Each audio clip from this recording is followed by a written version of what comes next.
That's the way I'm going to start the video. Yeah. I'm an asshole.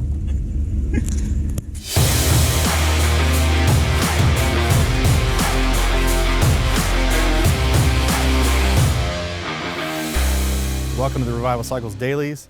Although it's a motorcycle shop, this is the car that kind of started Revival.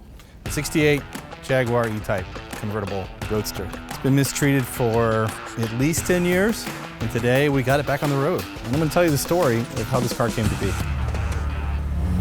The year is 2001. I get a phone call from a mentor friend of mine. She says, listen, my aunt's died, and she left me all of her money and all of her things. And her prized possession was a Jaguar. Would you like to have it? And I was like, well, hell yeah, who doesn't want a free car? It's in rough shape. It's been sitting for 20 years under a carport in Southern California. It's not rusted, but man, is it dirty. It's covered in rat shit. It's not pretty, but it's all there, so I'm excited. And it's an E-Type. I mean, how could you not love an E-Type? I spent probably 6 months of my time to make the damn thing run. Started the engine and quickly realized that the rear main seal, which is a rope seal around the crankshaft, was just pouring oil out of the back of it, like oil everywhere. And I come to find out that the only way to fix it is to pull the entire engine apart. And that means removing the crankshaft. That's a big deal. You have to raise the car up over the motor and the gearbox that you've dropped down.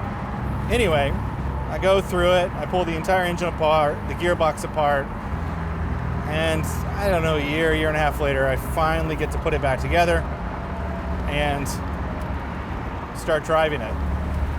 And the first time I drove this thing was 10 laps around the racetrack and kind of flogged the hell out of it. I drove it really hard because I wanted it to break there versus somewhere else. So began my love affair with this car. Considered by most everyone to be one of the prettiest cars ever made, and it's fast. I mean, the car did 150 miles an hour in 1961. Nothing else did that. This car and its design kind of informed my tastes about how I saw the mechanical world. Now I see things as they can be beautiful and they can be functional, and this car, without a doubt, helped me to see that from a perspective of automotive engineering and beauty. This is it still. Anyway, so 2008, I sell all my belongings, got fired from my corporate job, and decided to start up Revival. This car is the only thing I kept. Here I am in a startup business with an E-Type Jag convertible that's worth a fortune. And then I just sort of let it sit because I didn't have the money, I didn't have the time. What was otherwise a mechanically sound car, the brakes were screwed.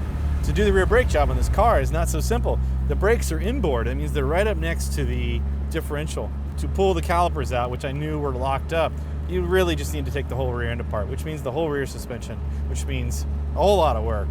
And I didn't want to commit to it because I liked the idea we could just drive it and move it in and out of the shop to get it out of our damn way. So I didn't want to disable it to devote the 6 weeks of time to get it done, potentially. And I finally did a few months ago, committed.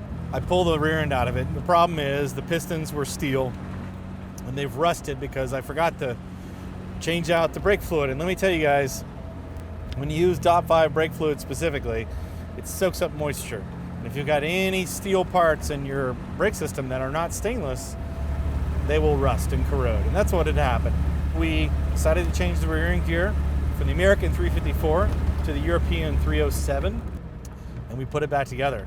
Put the key in it, charge the battery, put some fresh gas in it, start it up, and it runs like a top. Nothing sounds as good as this engine.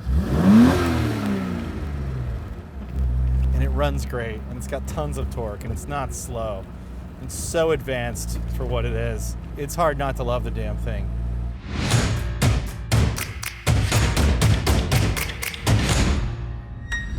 Now's the time of video where most people ask for money or donations or whatever. I'm not gonna ask you for that. What I'm gonna say to you is, if you wanna see more videos and you wanna learn more of what we've learned, and you wanna see a deep dive into a lot of these topics, go to our website and buy something. We sell everything from motorcycle gear, helmets, motorcycle parts, specialized tools. We sell lots of things, and they've all taken us years to figure out what the best stuff is, and we figured it out. So go to revivalcycles.com. There's some really good stuff there. Everything from like kick-ass hand grips from Posh to Radiance LED lighting, and everything in between. We want to teach you what we know, but this stuff takes time and it takes real effort to make these videos and make them good for you guys. So go support us by helping yourself to the cool stuff you already need. And it helps us because we make a little bit of profit and then we can justify doing more videos. Thanks for your support.